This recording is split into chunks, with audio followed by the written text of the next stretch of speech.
No soy muy viejo, pero recuerdo que en Asua todavía se celebraba cuando yo era niño.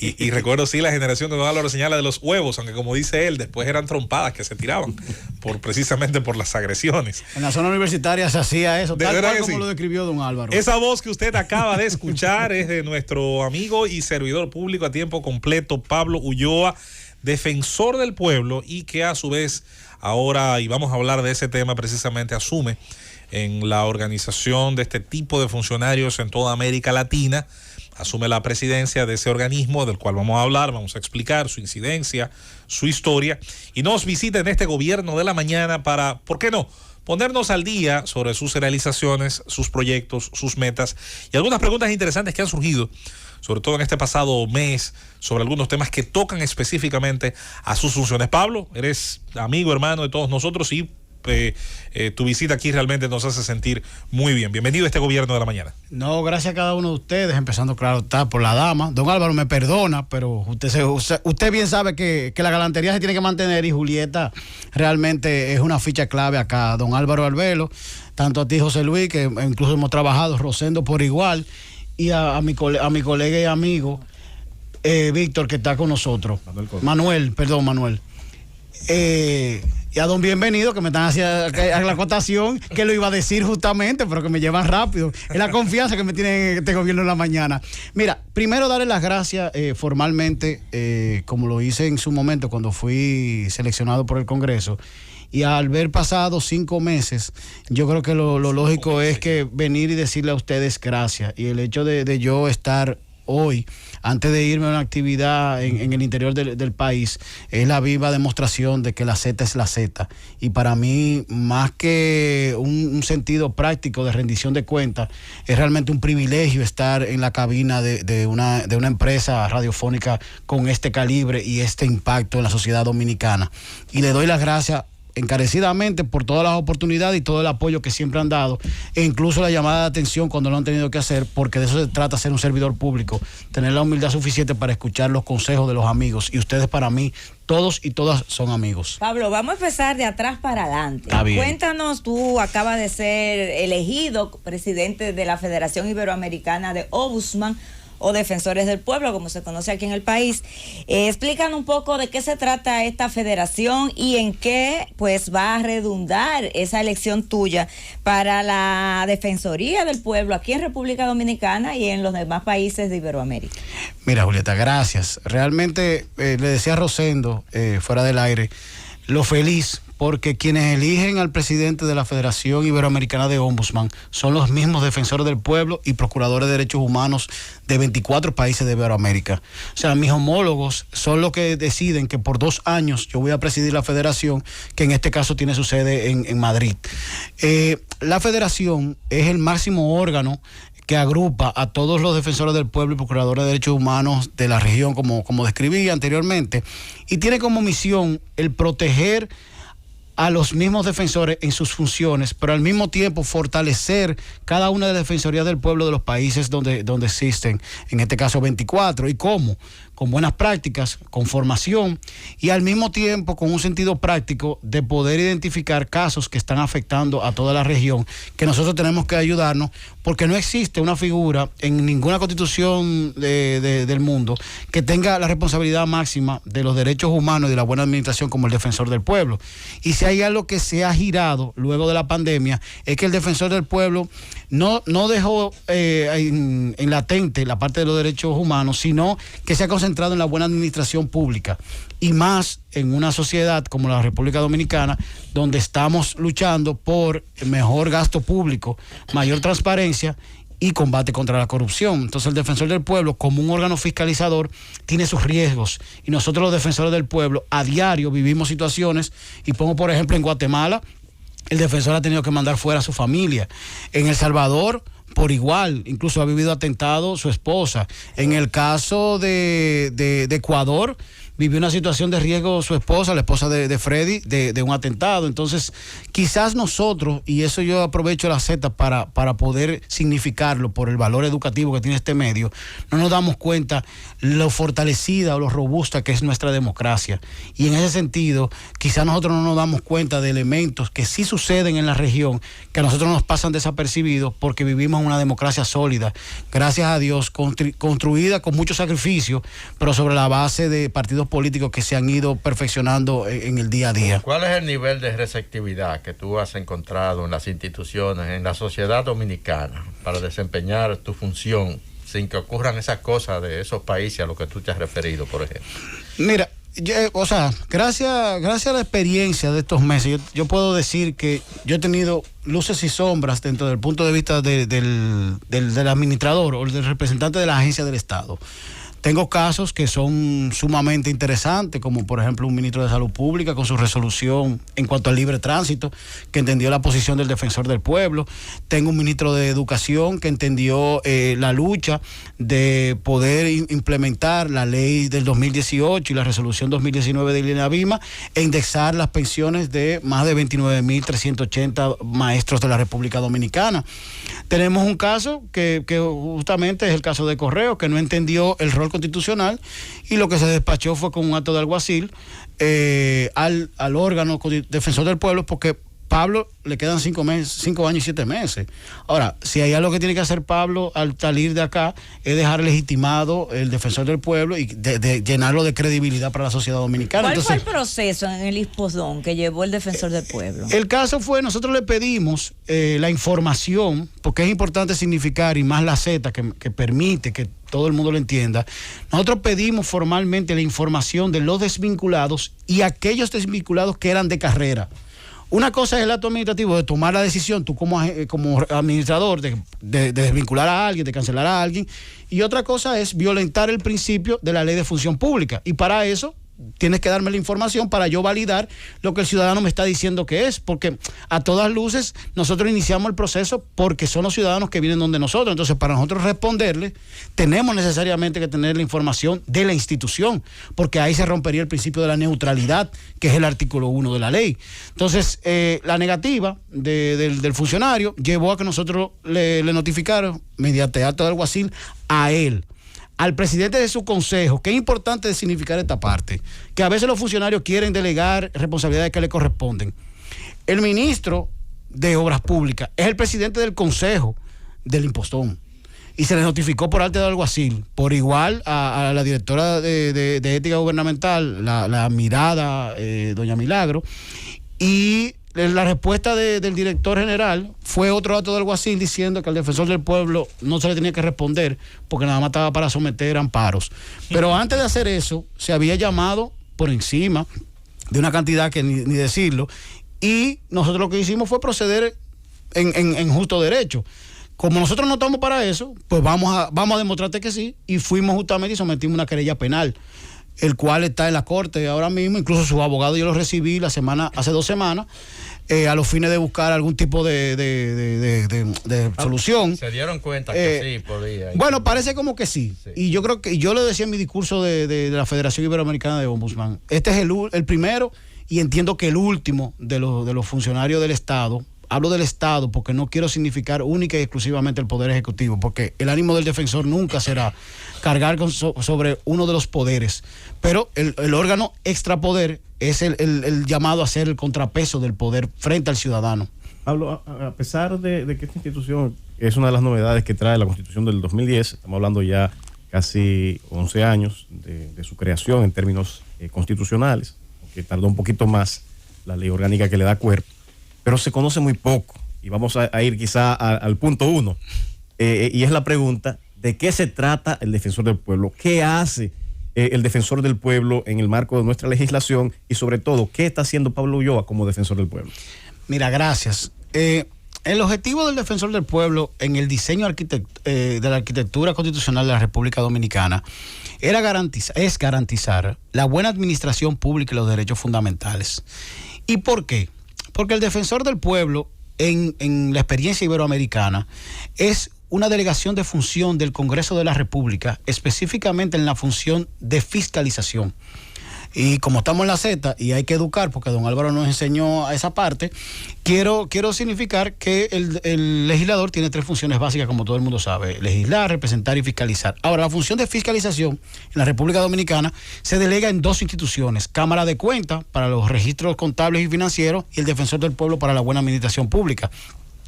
E incluso es tal la importancia del Defensor del Pueblo que simbólicamente, y don Álvaro, que es ajedrecista, la placa del Defensor del Pueblo es la número 10 del Estado.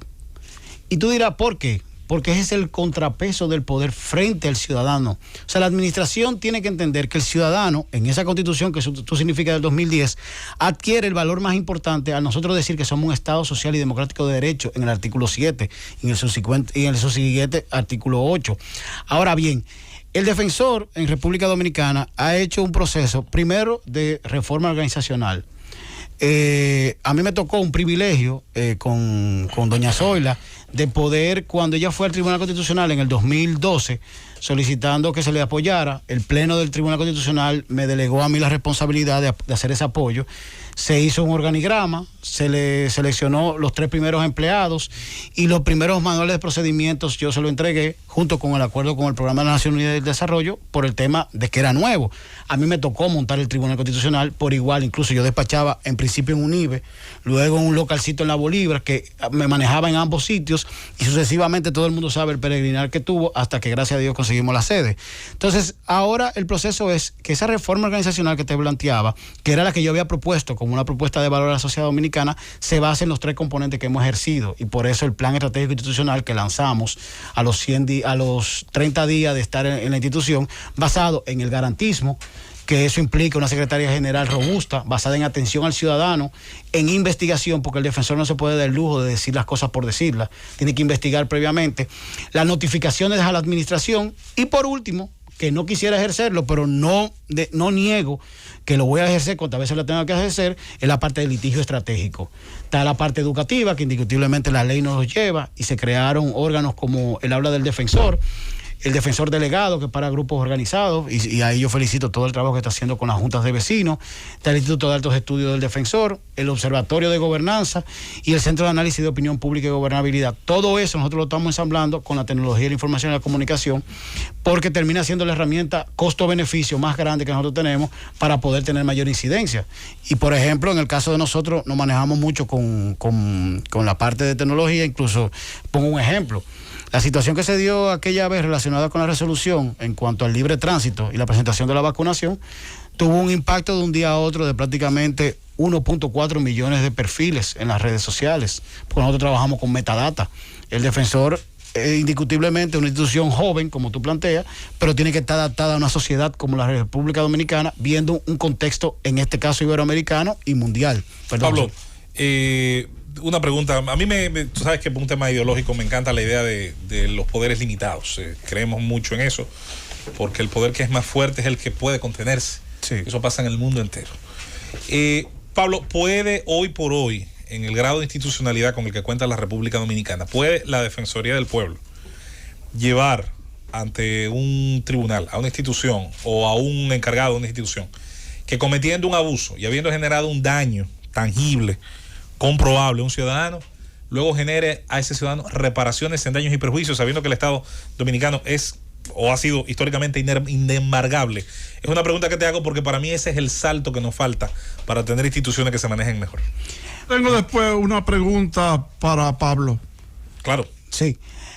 De voluntad siempre la habrá desde el punto de vista del defensor del pueblo. Ahora, casos concretos con las características que tú me describes, tendría que llegar para ponderarlo desde el punto de vista del escrito y también ver la viabilidad, porque el caso del defensor tiene 2 herramientas básicas desde el punto de vista del derecho, independientemente de que ejercimos lo penal, que es importante significar que es un precedente para la República Dominicana, y lo decía la semana pasada.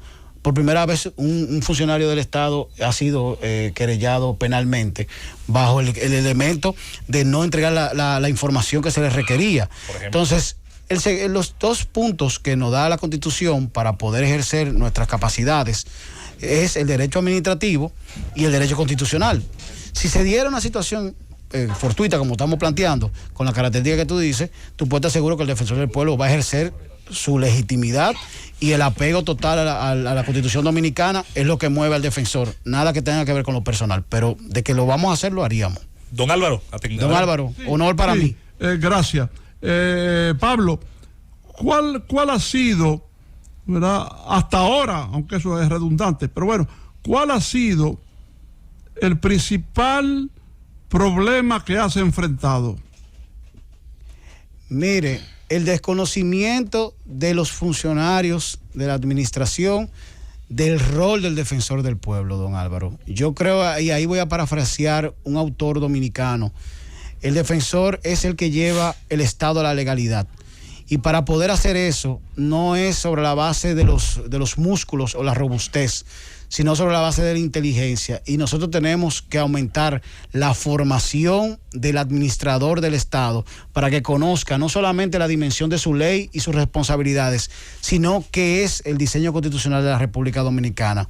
Creo que un gran reto que le corresponde al defensor del pueblo es poder lograr que todos los administradores entiendan, y para eso incluso el año próximo nosotros, a través de un apoyo con una universidad española y otra dominicana, vamos a hacer una certificación propia sobre gobernanza, buena administración y defensor del pueblo, que será brindado a todos los ministros, directores generales de las instituciones más grandes, de los casos que nos llegan, y las municipalidades, porque son los grupos en cuanto a administración que vemos mayor necesidad de nosotros, con la mayor humildad, mostrarnos frente a ellos, educarlos, pero al mismo tiempo preservarlos para que el defensor no tenga que ejercer sus capacidades legales, o que no tenga que ver un elemento de recordatorio o de advertencia. Que también que nos echa. Exacto, entonces quisiéramos aprovechar esa capacidad educativa que tengo como educador para poder sensibilizar y al mismo tiempo formar a todo el administrador público, don Álvaro. Pero ¿cuáles son, Pablo, las violaciones más frecuentes a las que tú te has tenido que enfrentar después que tomaste posesión? Mira, tiene que ver mucho con la administración pública, con el cumplimiento gubernamental. Y yo quiero ahí aprovechar, y es un concepto que en Norteamérica se desarrolla, que es Government Compliance. ¿Por qué el Government Compliance es importante? Por el elemento que planteaba José Luis de los contrapesos, de ese estado, de los check and balance que hablan los anglosajones. Y bueno, vamos a aprovechar que estamos en la Z, hablemos de Locke, de Montesquieu y de la teoría de la elección racional, ya que estamos en este medio tan importante. Y te explico con lujo de detalle. Mira, ciertamente el administrador no conoce los procedimientos administrativos desde el punto público, y hay que cometer los errores, no solamente con la desvinculación. Estamos hablando relacionado incluso hasta poder dar bienes y servicios que le corresponden. Pero ¿nos podría dar ejemplos prácticos de violaciones? Mira, yo te pongo un ejemplo, y lo voy a poner significativo por el valor que tiene para mí esta enfermedad, porque mi papá y mi mamá murieron de cáncer. Cuando yo estaba postulándome, hubo una sentencia del Tribunal Constitucional que le daba ganancia de causa a una señora para que le dieran el medicamento de su enfermedad, que era cáncer, 3 años después de ella hacer el sometimiento. La sentencia salió a favor de ella, pero ella había muerto. Dios santo. O sea, ¿para qué le sirve a una familia llevar al plano legal algo que le corresponde por derecho? Entonces, justamente esa negación de derecho es la que el defensor del pueblo tiene que hacer para que sea más viable. Si tú me dices casos concretos de la administración, yo te podría decir, aparte de lo desvinculado, el hecho relacionado con indexaciones o la no prestación de servicios que corresponden, como por ejemplo salud, la parte de educación. Pero se circunscribe más que todo, si el administrador fuera formado para gobernar, nosotros tuviésemos un Estado más viable y menos negaciones de derechos como las que nosotros tenemos. Pero, Pablo, perdón, te he visto muy activo, por ejemplo, en las cárceles. Sabemos que en las cárceles, pues, es un espacio donde siempre ha habido muchas denuncias de violación de derechos. Tú que has estado yendo a la cárcel de manera permanentemente, luego de ser elegido defensor del pueblo, ¿cuáles han sido, por ejemplo, los casos de violación de derechos más importantes que tú has visto? ¿Qué dice el levantamiento que tú has hecho hasta este momento? Mira, por ejemplo, terminado de acá, yo voy a Najayo, porque se va a reabrir, se va a inaugurar la escuela, que ha sido uno de los reclamos del defensor, porque no podemos hablar de reinserción sin formación. Y justamente ese aspecto, y no es por violación, sino que la pandemia llevó a cambiar toda la rutina de nosotros que estamos en libertad, más de lo privado de libertad. A mí me preocupa un elemento de las cárceles, y es que nosotros hemos querido negar la posibilidad de los indultos por las malas experiencias que hemos tenido. Hubo una situación con un procurador, con un fiscal, y hubo una situación de un indulto a una ex banquera. Pero eso no puede limitar que nosotros como sociedad conozcamos un procedimiento transparente o incluso hasta una ley de indulto para poder liberar a personas que no tienen las capacidades. O sea, y yo pongo ejemplos. ¿Tú defiendes que se reinstalen los indultos? Claro que sí. Pero, por ejemplo, en el sistema dominicano penitenciario se estima que hay más de 500 personas con enfermedades mentales. ¿Qué hace un esquizofrénico en una cárcel? Yo te pregunto, o sea, si me dicen a mí que esa persona luego de cumplir una pena de 20 años, 25, 30 o 15 años... Enfermos de cáncer. Los enfermos terminales de cáncer y de SIDA. Tú te vas a La Victoria y hay un pabellón solamente de SIDA y de tuberculosis. Y tú lo sabes, Julieta. O sea, hay una serie de características desde el punto de vista de salud mental y física que no conllevan prisión.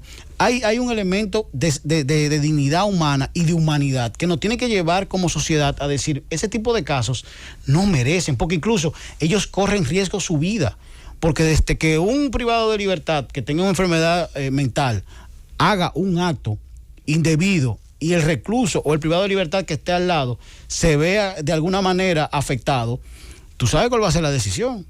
Entonces, yo creo que hay una población la cual nosotros podemos liberar, claro, con un mecanismo transparente, con un mecanismo ético que no se preste para ningún elemento de corrupción, pero ciertamente hay una población que no merece estar privada de libertad. Pablo, tu lucha más, en mi opinión, claro está, como ciudadano y a veces actor de estos medios, yo siempre creo que la lucha más importante al tú llegar a este puesto tiene que ver con hacerle ver a ciudadanos como yo, que somos escépticos naturales, en el tema de su utilidad. Yo ahí te quiero felicitar, más que una pregunta, porque yo veo por lo menos el empeño que tú tienes. Tienes el empeño de hacer saber para qué sirve la institución. En un país que cuestiona, y qué bueno que lo está cuestionando, me alegra que haya surgido una conciencia crítica de ciudadanos que pagan impuestos, que se están preguntando, ¿y para qué me sirve el Ministerio de Juventud? ¿Y para qué me sirve esto? ¿Y para qué me sirve el otro? Que no sea para generar escándalos.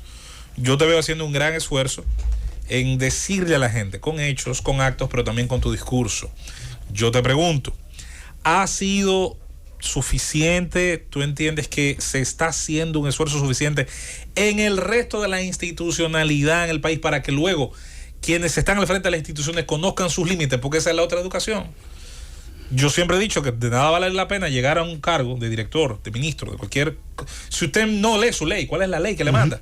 Y a veces me sorprenden con las cosas que saltan. Tú mencionaste ese caso del correo. Y yo me quedo a veces, como dijo un periodista, putrefacto, dijo, por decir estupefacto.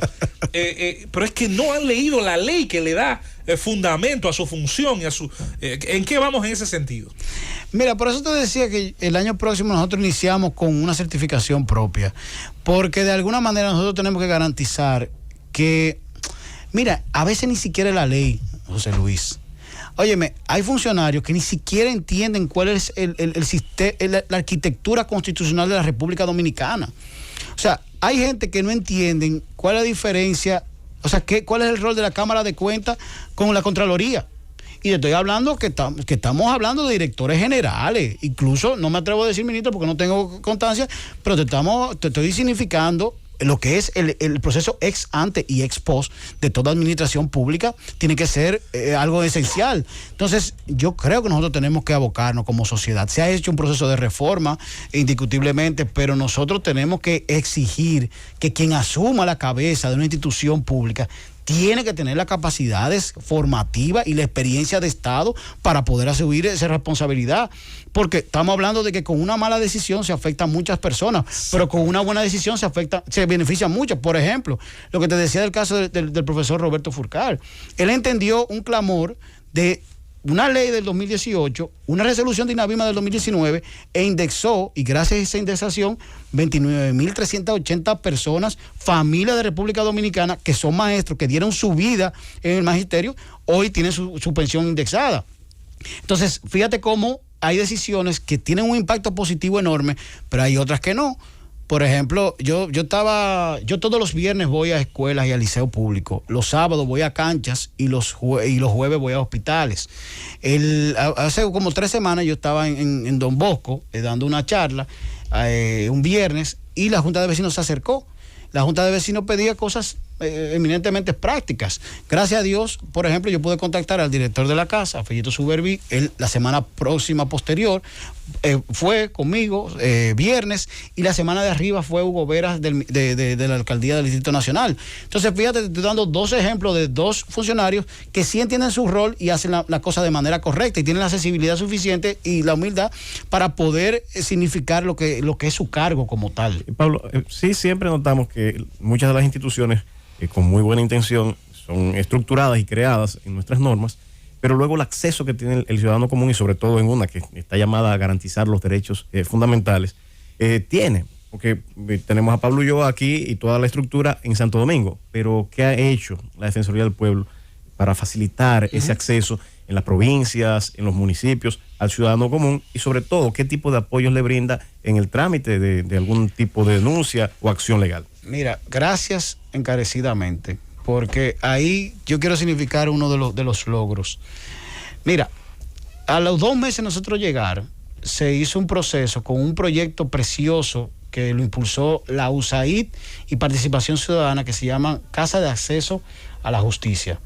Nosotros asumimos esas 12 casas de acceso a la justicia. Chichi Ceballos, bueno, Chichi sabe el presidente. Que yo soy un defensor sin sueldo bueno, del trabajo de mediación y arbitraje que hace Casa de Justicia. Pues entonces yo voy a hablar con José Luis, que cualquier cosa me va a decir sí o no. Tengo testigos. Vamos a ver. ¿Qué pasa? Las casas de acceso a la justicia son 12 a nivel nacional. Incluso, 80. Bueno, yo estoy impulsando que vayamos aperturando más, pero yo asumí las 12 que existen. Excelente. Desde el punto de vista operativo. Y estamos hablando que tú tienes, por ejemplo, yo estaba hace 2 semanas dando una charla en el liceo de... Pablo, un paréntesis. Sí. Decirle a la gente, porque eres el entrevistado, que Casa de Justicia, el arbitraje que hace es el de los barrios, el de los lugares vulnerables, donde un pleito por un motor, donde un pleito por un parqueo, donde un pleito por un lío de muchachos que degenera en una puñalada, en un tiro, ahí está el arbitraje de Casa de Justicia. Los ricos, que no son tontos, tienen su sala de arbitraje alternativa y van y resuelven lío las empresas. Entonces los pobres que tienen acceso al arbitraje, se hace un muro de contención a la violencia. Entonces, está consignado en el Código Procesal Penal esa mediación y la conciliación como herramientas para dirimir conflictos. Y el concepto básico es la cultura de paz, porque tú estás haciendo un proceso de resolución alternativa de conflictos. Pero volviendo, yo estaba hace 2 semanas en Las Caobas, en el Politécnico de Las Caobas, y me trasladé a la Casa de Acceso a la Justicia, que la había visitado hace 3 meses. Entonces, nosotros asumimos, por ejemplo, para ponerte un caso, de una alianza estratégica, esas 12. Eso le da al Defensor del Pueblo 12 espacios físicos con su unidad de atención al ciudadano que no existían.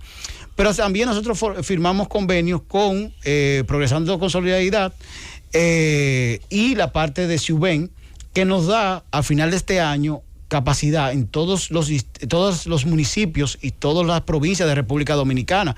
O sea que con alianzas estratégicas y entendiendo que tú un país pobre y una institución que tiene que costo efectivo hacer sus decisiones sobre la base de la buena gestión pública, nosotros a final de este año vamos a estar a nivel nacional. Pero ¿qué pasa? A mitad del año próximo nosotros ponemos a disposición la aplicación del defensor, pero al mismo tiempo nosotros con la Z estamos armando una estrategia justamente de poder decir dónde va el defensor toda la semana, para que ahí el concepto de defensor itinerante, que en Panamá ha dado muchos resultados y en otros países de Iberoamérica, incluso la idea es que se encargue de ese defensor itinerante, uno de los asuntos, va a significar lo que hasta ahora ha sido un defensor que se traslada, que no está en su oficina, y por eso yo tengo que toda la semana, dentro de mi agenda, jueves en los hospitales, viernes en las escuelas y sábado en las canchas, en los terrenos, para ver la realidad y que la gente pueda sentir la cercanía con Pablo, que en este caso le tocó ser defensor, un ciudadano normal de la República Dominicana que mañana tiene que cuidar a Enrique. Pablo, un abrazo para ti, queremos agradecer esta presencia tuya en cabina y dar ese mensaje final a la gente sobre tu función y sobre la institución que estás dirigiendo. Mira, José Luis y los muchachos y muchachas, más que un mensaje de la institución, yo lo que quisiera aprovechar la Z por el impacto que tiene y decirle a tantos jóvenes que escuchan, sea porque están en la universidad o lo van a ver por YouTube, que sí se puede. El hecho de yo estar sentado con ustedes al frente, con la mayor humildad y el agradecimiento, es justamente porque sí se puede, porque todos saben que yo vengo yo he evolucionado en la vida. Si yo he podido estudiar fuera del país las veces que lo he hecho, es por beca, porque sí se puede. Si yo he podido asumir responsabilidad y hacerlo de manera buena o mala, cada quien que juzgue su condición, es porque sí se puede. Entonces yo creo que tantos jóvenes que existen en República Dominicana tienen que tener la capacidad de organizarse, de planificarse y de asumir ellos mismos un compromiso con cada uno. No pensar que el otro le va a resolver lo que ellos por voluntad propia tienen que hacer. Entonces mi mensaje sería al inicio de este diciembre, es que cada uno de los jóvenes en su corazón y las jóvenes en su corazón sepan que sí se puede. Y justamente Pablo termina siendo ese valor del ciudadano que asumió una responsabilidad, asumió un compromiso y en base a la meritocracia, hoy le estaba hablando de usted y dándole las gracias encarecidamente como ciudadano dominicano. Pablo Ulloa, señores, defensor del pueblo en esta Z101, Gobierno de la Mañana. Llévatelo, Cundo.